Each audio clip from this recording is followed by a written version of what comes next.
Welcome to 2021, everyone. So before I introduce Sean, I'm going to try to build some expectations around this for you, buddy. So it wasn't that long ago. It was late 2019 when we had a panel of economists to talk about whether the recession of 2020 would be a thing or not. And they unanimously stated that it would not be a thing. And then 2020 happened, right? Maybe the best example of an exogenous shock I can think of in modern day history. So Sean has a tough job. You know, he has to look into a crystal ball, make his best educated guess about what's going to happen going forward. And then I remind him when he's wrong. So it's good that Sean continues to have a really great sense of humor on this. So Sean, to kick this off, let me start with a question. I know you have a presentation as well, but so how bad was 2020? Yeah, I'll certainly touch on that. It was, you know, I used to refer to the 2008-2009 recession as the recession of a lifetime. But apparently I lived too long because the 2020 recession was deeper than the 2008-2009 recession. And it was, and I might quibble with you on whether it was an exogenous shock or an endogenous one. And I'll touch upon that in just a second. Yeah, fair enough, Sean. Yeah. So yeah, I mean, it's certainly one for the history books. We've seen nothing like it. In U.S. economic history. You know, this is typically not how recessions happen. And so I'll circle back to this here at the beginning of my comments and then move on with my forecast. So I'm gonna, Paul, if that's okay, share my screen. So as Paul mentioned, you know, this 2020 recession was one for the books. It was an incredibly deep recession.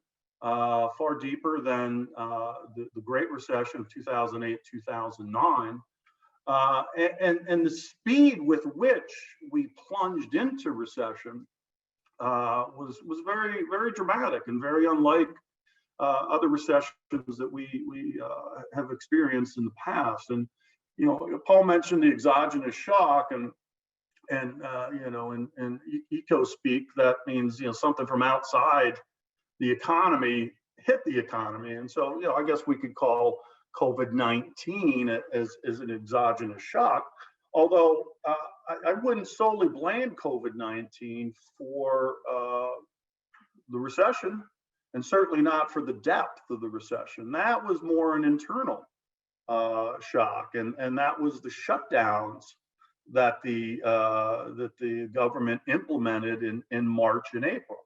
And, you know, effectively said, okay, you know, this sector of the economy, that sector of the economy, you're non-essential and you're going to shut down right now. Well, those sectors no longer produced any goods and services.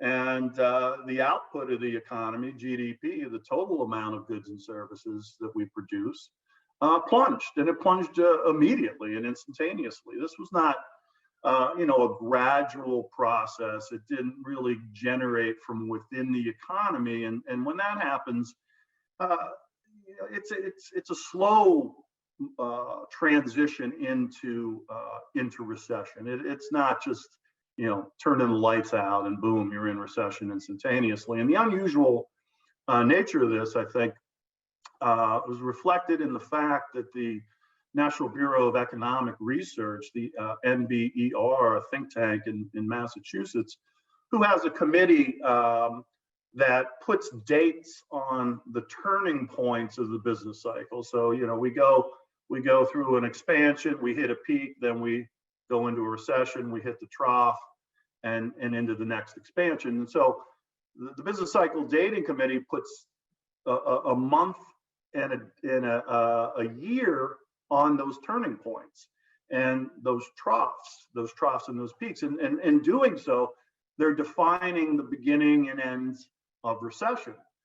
Typically, it's 12 to 18 months after a recession has begun that the NBER weighs in on this and officially puts a date on the start of the recession.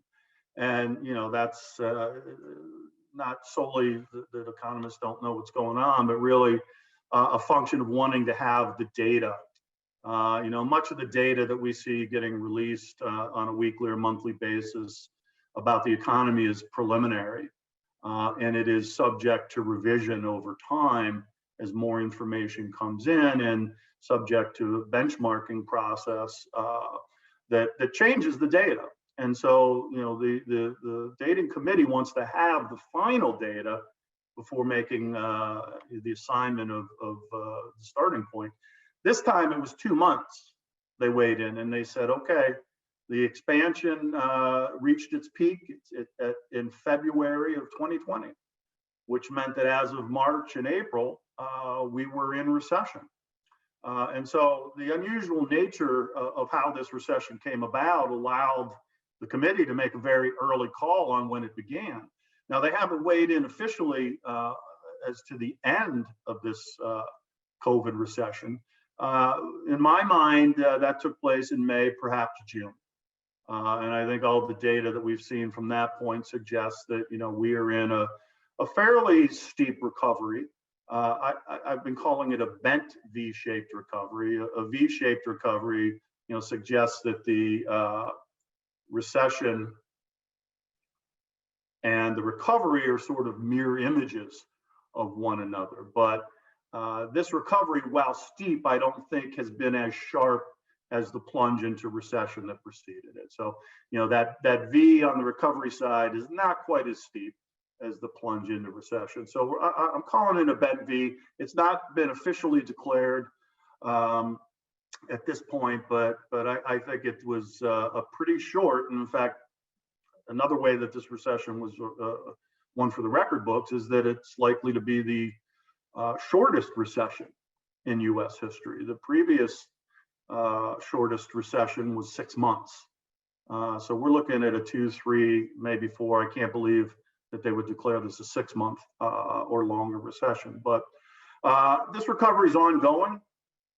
I was worried in the second half of 2020 that we might see additional or re-implementation of the types of shutdowns that we saw in March and April, which, if that were to occur, we would certainly plunge right back into a recession, and I would say a recession that would likely border on depression, because it would further damage the economy, hurt those firms that were able to limp their way through the first round of shutdown, but probably wouldn't survive a second go round.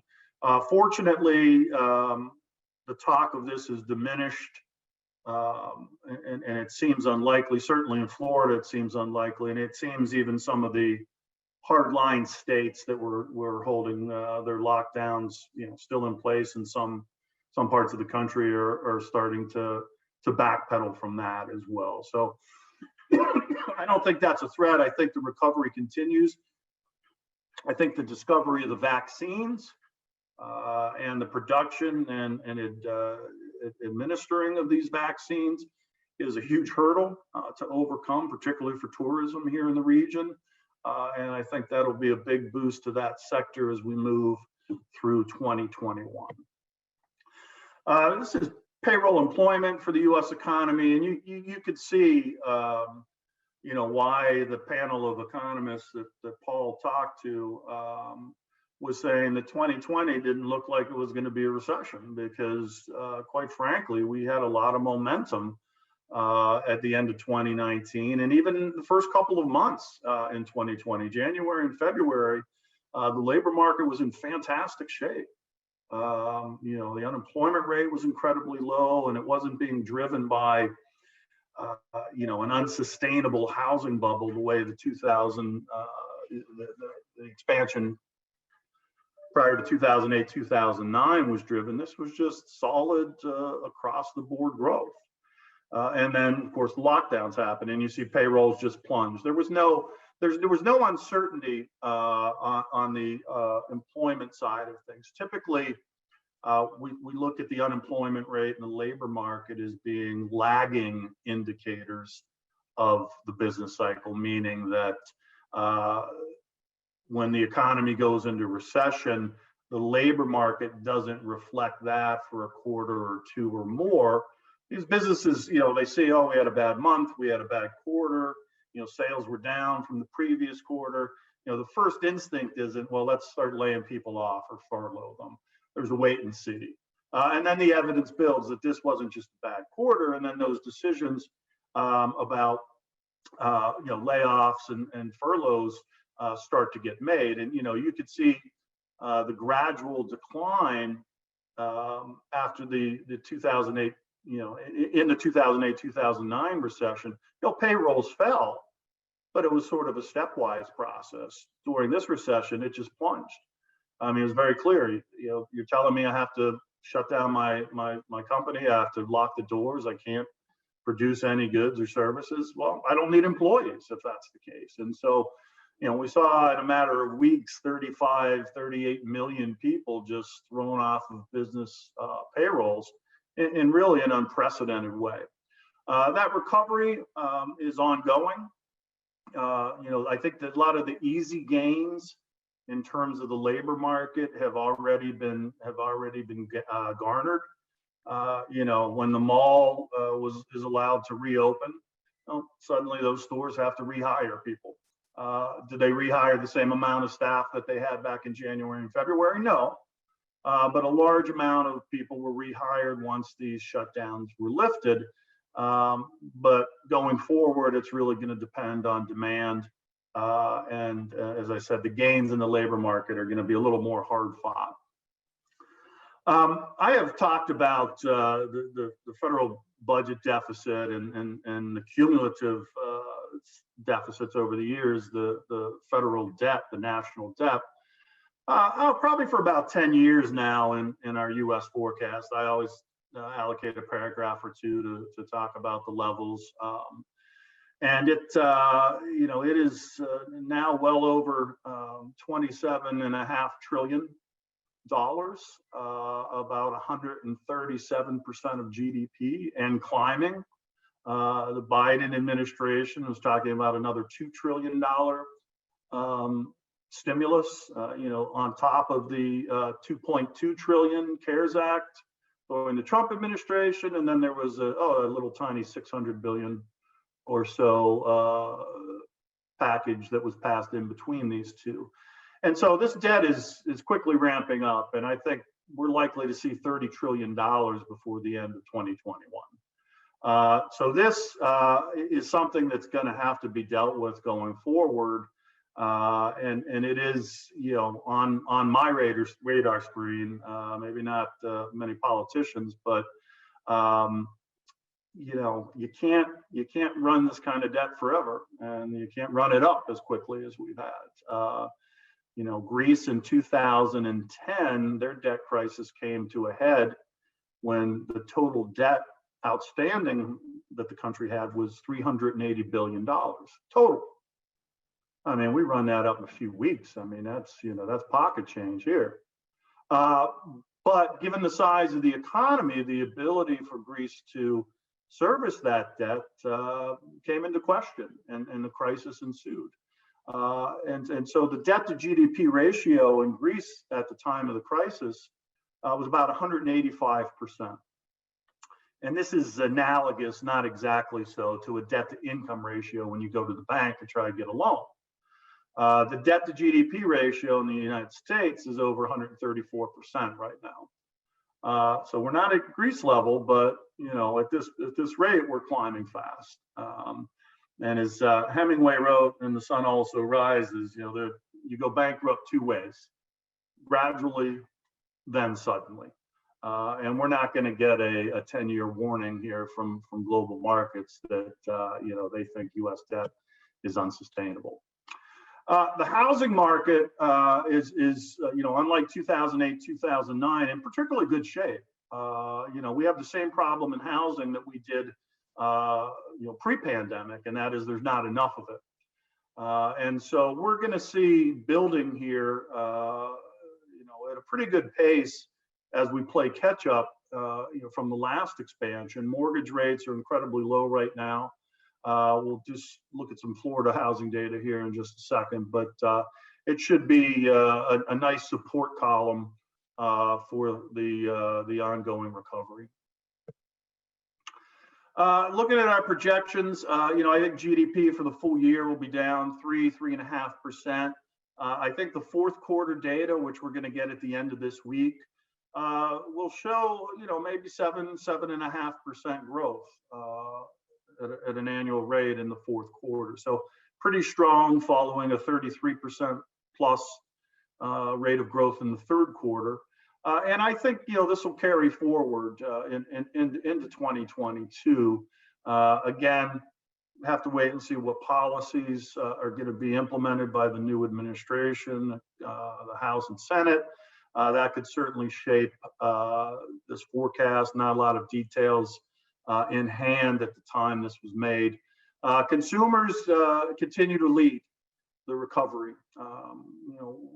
We talk about pent-up demand during recessions. And so, during recession, many of us were very lucky to be able to continue to do our job and to remain employed.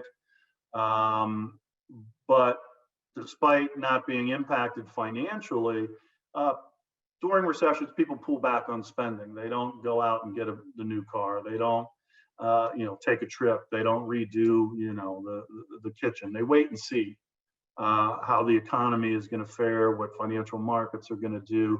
And then when, the smoke clears, if you will, that spending that didn't happen is unleashed. And that's what we call pent-up demand in economics.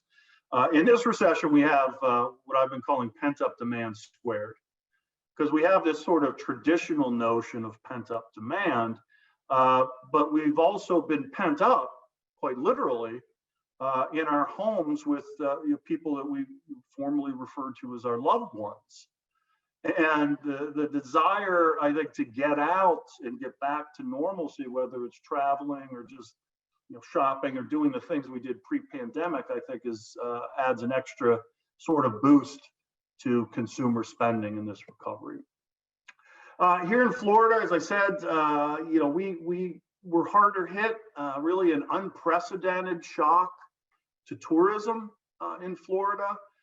In March and April, passenger traffic at Orlando International Airport was down 97, 98% year over year. So, effectively, air travel ground to a halt in those months. We know the major theme parks were shut down for many months here in Central Florida.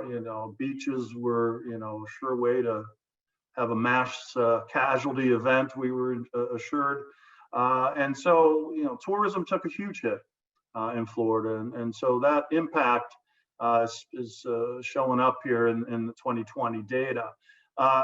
Again, the vaccines, I think, are a big hurdle that we've cleared to that sector. And I think it will help accelerate growth in tourism in 2021.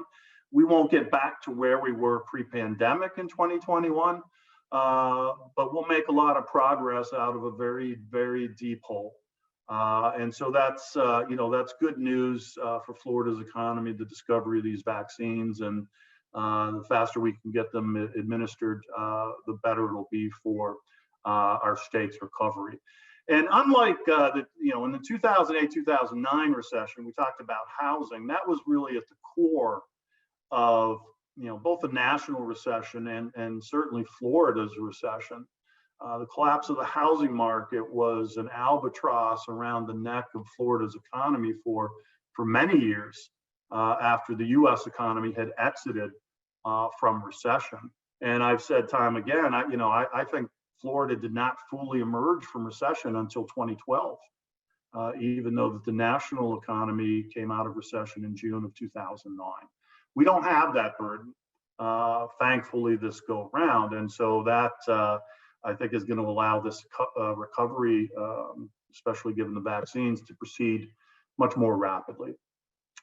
This is monthly data from the Florida Realtors for single-family existing homes, monthly in blue. The red is a 12-month moving average. And you could see, sales are, well above where they were at the height of the housing bubble in 2005. 2006, and prices continue to rise. It took about 10 years to get back to the peak prices that we experienced during the housing bubble. And now we're well above that. And prices continue to rise, and they continue to rise at a double-digit pace.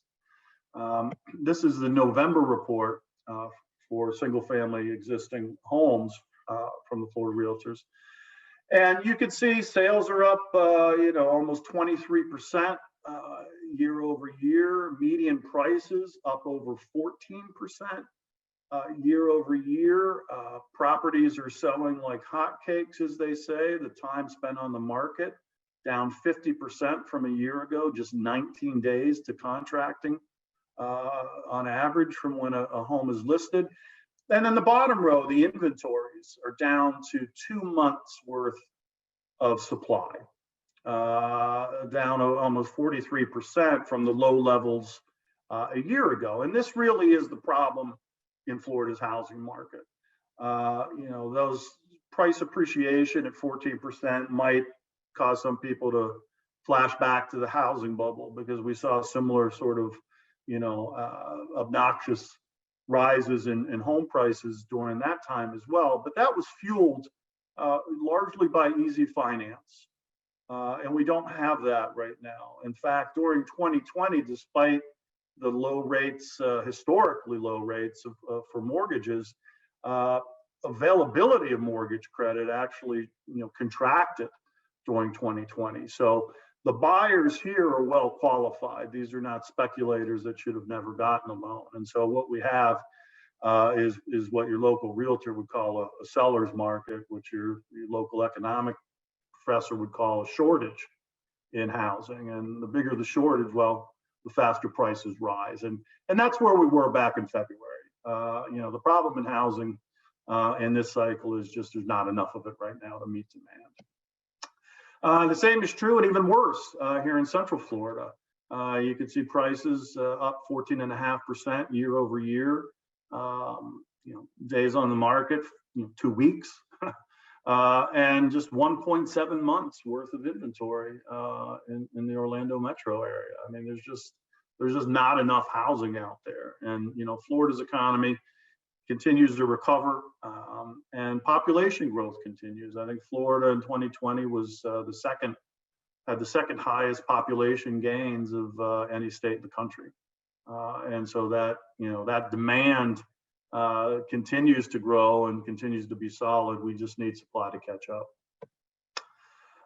You can see what happened in the labor market, of course, in Florida as it did nationally. I mean, the unemployment rate spiked in a matter of weeks to a level that was much higher than the peak level of unemployment during the Great Recession. And you can see, how gradual the rise in unemployment was in Florida and the U.S. in that last recession. It didn't shoot up, in a matter of weeks to its peak. It climbed to there over a number of years.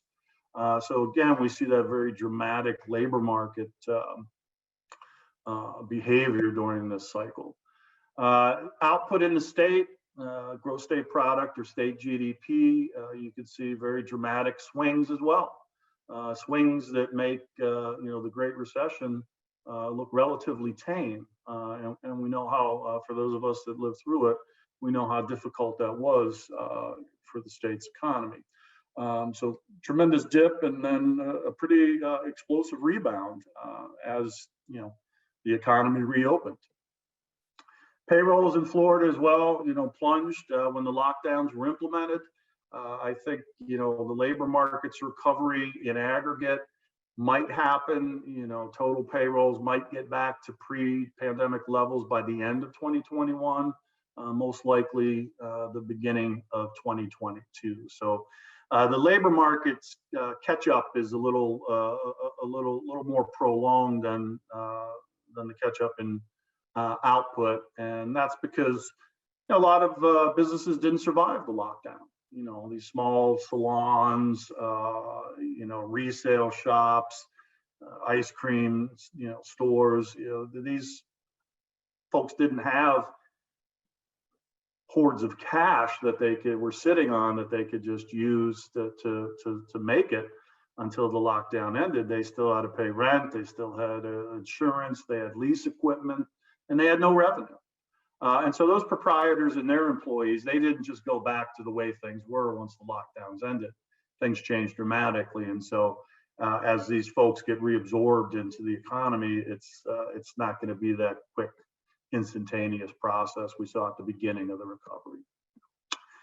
Growth by sector, leisure and hospitality. Again, a lot of this is because of the reduction in the employment base that we saw. But the vaccines were really essential to quelling this fear factor that might linger surrounding the COVID virus. Healthcare, you would think that a pandemic would be the equivalent of a hurricane to roofers in terms of business for the healthcare sector, but that turned out not to be the case at all. In fact, quite the opposite, because people were no longer getting elective procedures or screening tests, and those are important source of revenue to healthcare firms. And so we saw around the country layoffs occurring in healthcare in the midst of a pandemic. And so on. So I think growth here will be pretty strong at the beginning as we sort of get over the COVID burden on this recovery, and then going forward, again, I think policy is going to matter. We'll have to see. We've seen some executive orders come out. Several of them are not favorable to economic growth, but in terms of large legislation, who knows what might happen going forward, and all that will matter. Orlando, I think once we get past the COVID-19, we will be back as the fastest growing region in the state of Florida, and one of the best job markets nationally, and that's where we were pre-pandemic. I think the trends that were in place and the fundamentals of our economy were not altered by the pandemic. I think generally speaking, I'm always a bit skeptical of claims of permanent changes that arise out of temporary events. And maybe we can get to some of that in the Q&A. But population growth, as I said, is important. Orlando, I think, obviously, unfortunately, the hardest hit by these lockdowns were the lowest income households, the bottom 35% of household incomes were the people that were hurt by this lockdown, which is, it's doubly unfortunate because in January and February, these were the households that were seeing the fastest growth in wages and salaries. And so, there was a real and tremendous cost to the public health response to this virus that I'll still maintain, may prove to be one of the worst policy decisions in the post-war history of the United States. Here in Orlando, again, you could just see how much higher unemployment spiked than during the Great Recession. And you shut down those major attractions. There's no conventions at the convention center, so all that business travel stops. Nobody's coming through the airport. A lot of people thrown into unemployment in a very short amount of time. And we still here in Orange County are one of the worst counties in the state as far as the unemployment rate, although it's come down significantly. Gross metro product, or GDP at the metro level. Again, you turn off large sectors of the economy, they're not producing goods and services, and so output falls commensurate to those lockdowns. We're climbing out of there. Again, I think the long run trends really unchanged by COVID-19, and as we get through 2021 into 2022, I think things are going to look a lot more like they did pre-pandemic than is currently the case. Again, payroll job growth, we're getting into the tougher dirt here as we try to dig back those jobs. They're not going to come as quickly and easily as was the case at the beginning of the recovery. Personal income, you can see it's kind of swinging around wildly in the forecast. That is largely a function of these unprecedented stimulus checks that have been sent out and that are going to be sent out.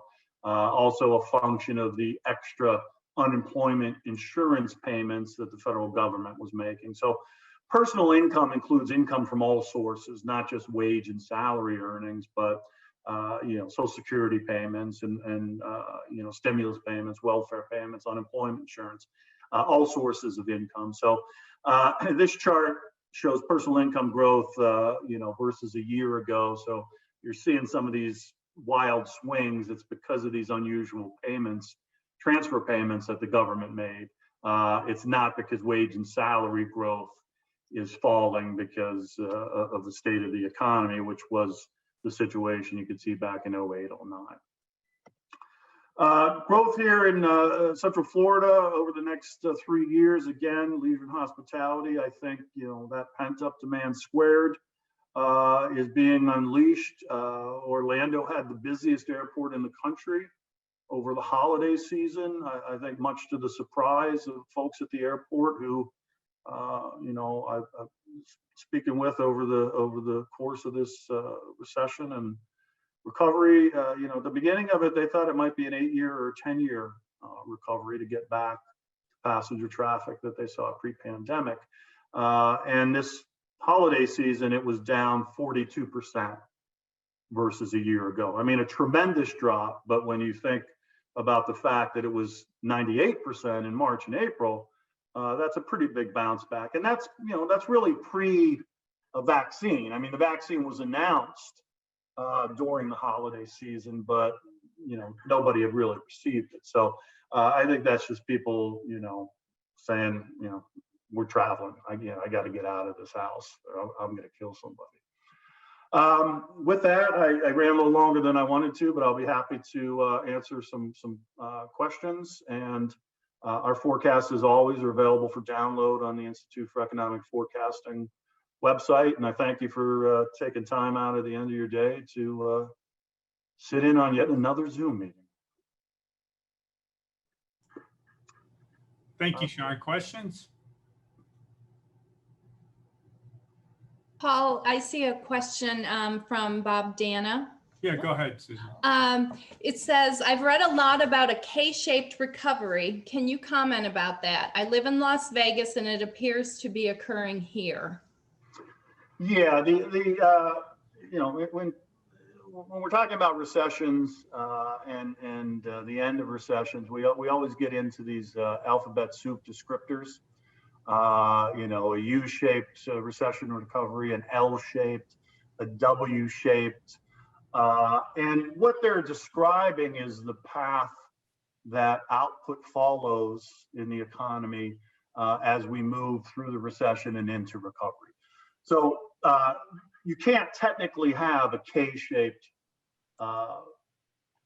recovery because that implies you're going in two directions at the same time. But what that notion was getting at was the point I made earlier, that this disproportionately has impacted lower income households. And in Vegas, of course, with the tourism industry, like here in Central Florida, a lot of people lost their jobs, and these tend to be lower paying jobs to begin with. So for them, they're not enjoying the fruits of the recovery thus far.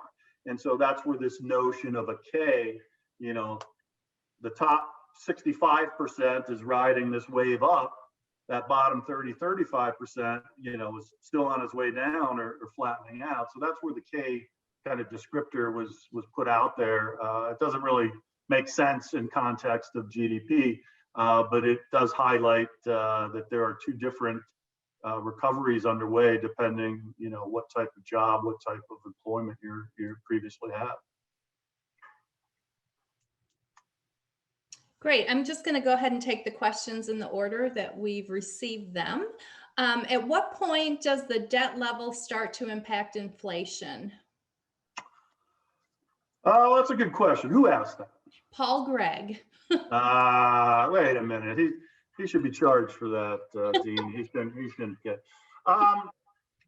Well, again, the Fed has once again undertaken a large round of purchases in this time of a much more diverse types of assets. And so, when the Fed balance sheet grows, that increases what we teach students in money and banking is known as the monetary base.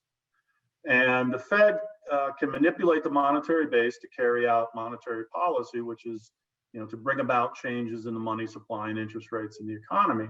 But just the act of buying these bonds does not make the money supply go up, because banks are a critical part of this process. They have to lend out their excess reserves before that money starts to circulate into the economy, before that money becomes part of the money supply. And so, if banks were holding zero excess reserves the way they did, pre-2008, we might be seeing much higher rates of inflation right now than we are, but banks are sitting on trillions of dollars of excess reserves and not lending them out. And, I've spoken about this many times in the past. So the money supply has not grown as sharply as the monetary base could allow or would have allowed, in a previous time in our economic history. So, I'm not that worried about inflation from the debt. What I am worried about is the appetite that the rest of the world has for it at these high prices and low interest rates. If that starts to wane, the burden of servicing this debt is going to take up a much larger share of a federal revenue pie, quite frankly, that doesn't have a lot of wiggle room. Discretionary spending is a small amount of the total amount of taxes that the government takes in. So, what I might expect to see before inflation is, hunt for more revenue taking place in Washington, D.C., whether it's through financial transaction taxes, maybe take a little off the top of your 401k. You don't need it all. So, I think we'd see that before sort of inflating away the debt. Hey, Sean, if you don't mind, let me chime. When do you think the velocity of money is going to start to pick up? Because it's in the tank the last I looked. Yeah, no, this is the parameters of the monetary policy transmission mechanism, and I think 20 people just logged off after I said those words. The way the federal bank can impact the economy, those channels have been altered by my old friend Dodd-Frank, passed in 2010, and by the way, still not fully implemented. I knew you were going to get to that eventually. Oh, yeah, that's a little burr in my saddle, always has been. But no, I think banks behave differently, right? You've got all these different regulatory obligations and threats, if you will, stress tests. So banks are, do I want to make loans here at low interest rates, number one, take the risk of default, take the risk of maybe catching the eye of an overzealous regulator? Probably not. And so I think, again, pre-2008, 2009, banks held zero excess reserves. They just held none, made no sense. But with interest rates as low as they are right now, it doesn't make sense to loan the money out. But that's the missing part of the equation, right? Around when people think about increases in that we're printing money, they forget about the velocity part. Right. Yeah. And again, there's talk of helicopter drops of money, as if the Fed just throws money into the streets and we all scoop it up and we run out and spend it, and suddenly there's too many dollars chasing too few goods and there's inflation. Depositors and banks play a role here. I mean, the Federal Reserve plays a major role, obviously, and has a tremendous influence, but they can't set the money supply the way you set your Nest thermometer. They just can't.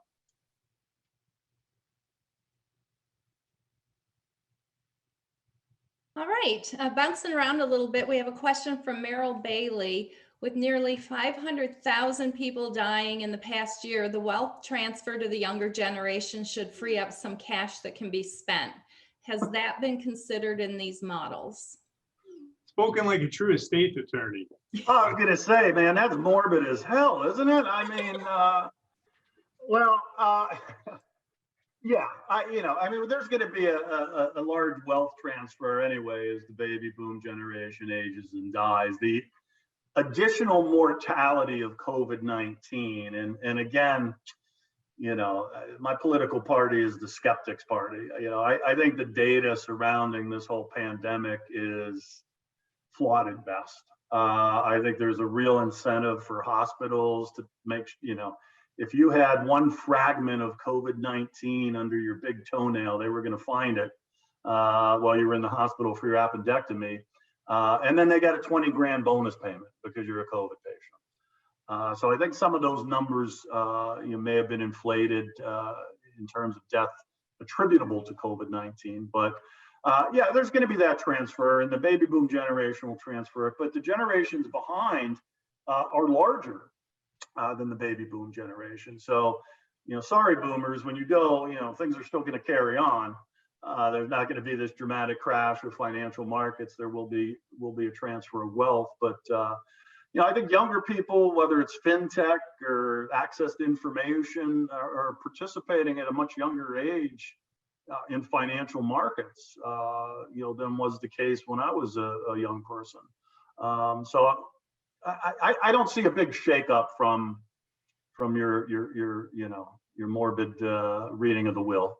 No, but Merrill, are you suggesting maybe a stronger estate tax on that transfer of wealth? Is that where you were headed with that?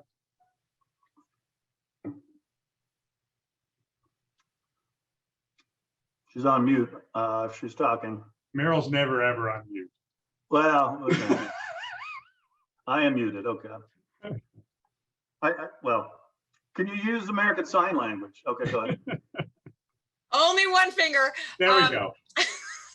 I was actually thinking that there is going to be a release of cash that was being invested and now will be spent because the older generation holds their cash thinking they're going to need it because they were expecting to live longer, and a higher proportion of them died sooner than they thought they would.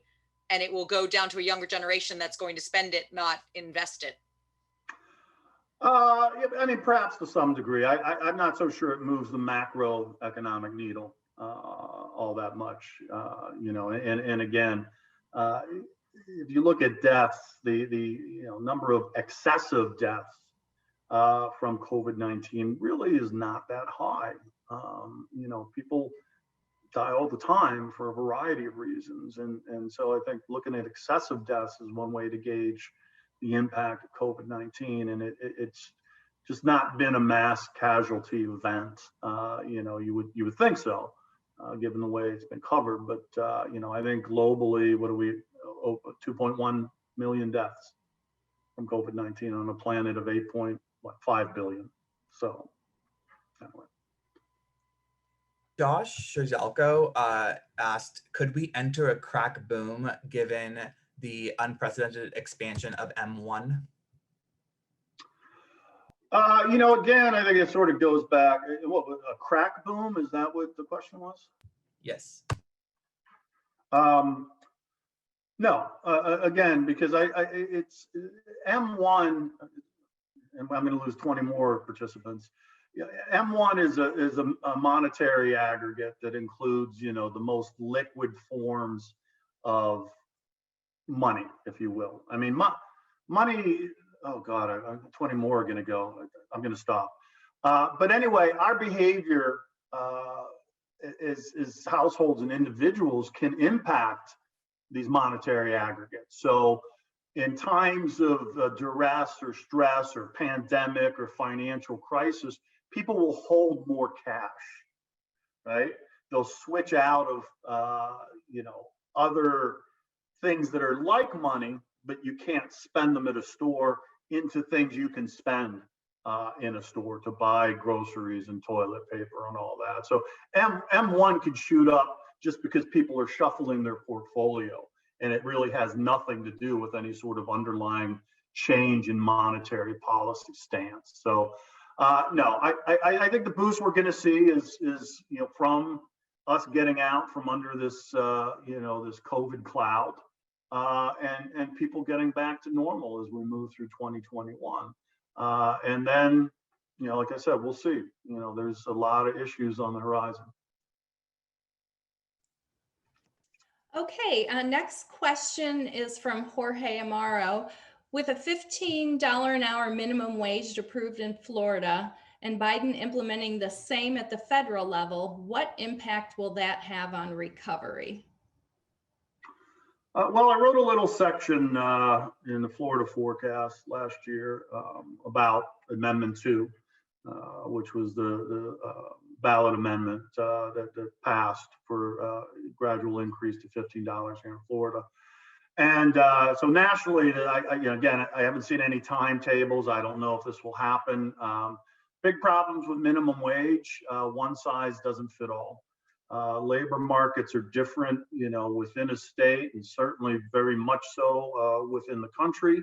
And trying to slap a price, and that's what this is. This is the price. This is trying to tell a market what the price should be. Is a mistake.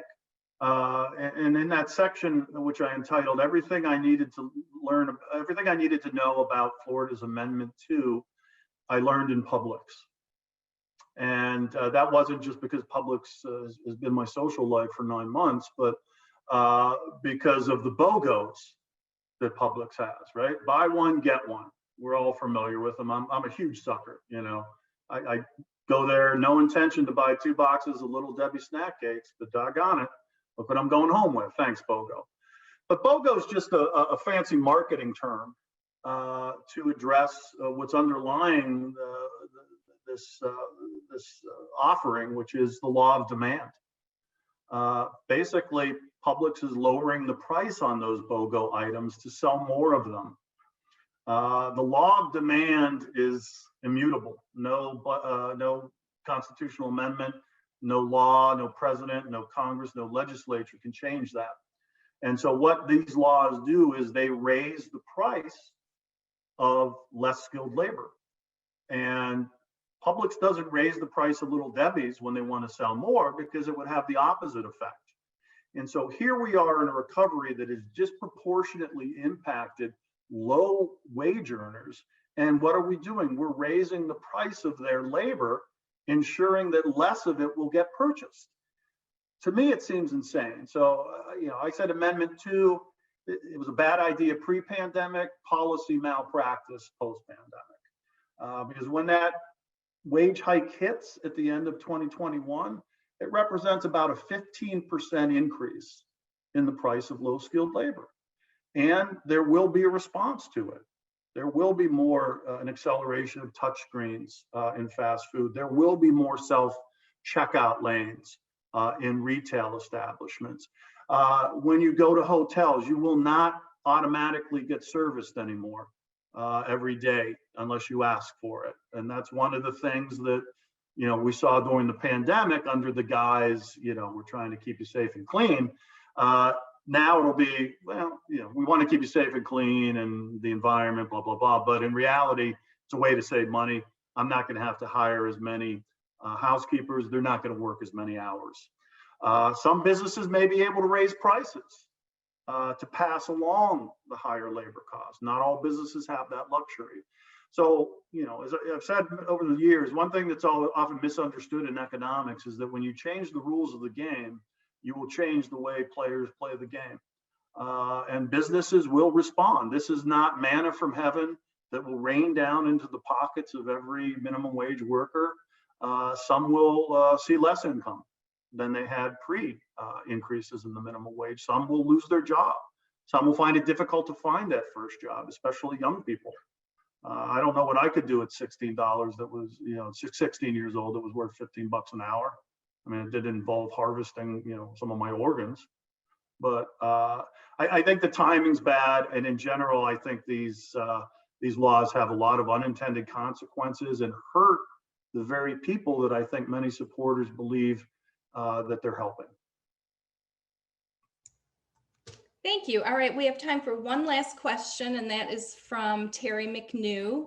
His question is, President Biden has stated he will increase capital gains tax from a current rate of 23.8% to approximately 46%. What would that do to the economy, and how quickly would that impact take place? Well, yeah, I mean, I guess as this starts to get discussed and if it, and again, is this just short term? You know, what are they doing to long-term capital gains?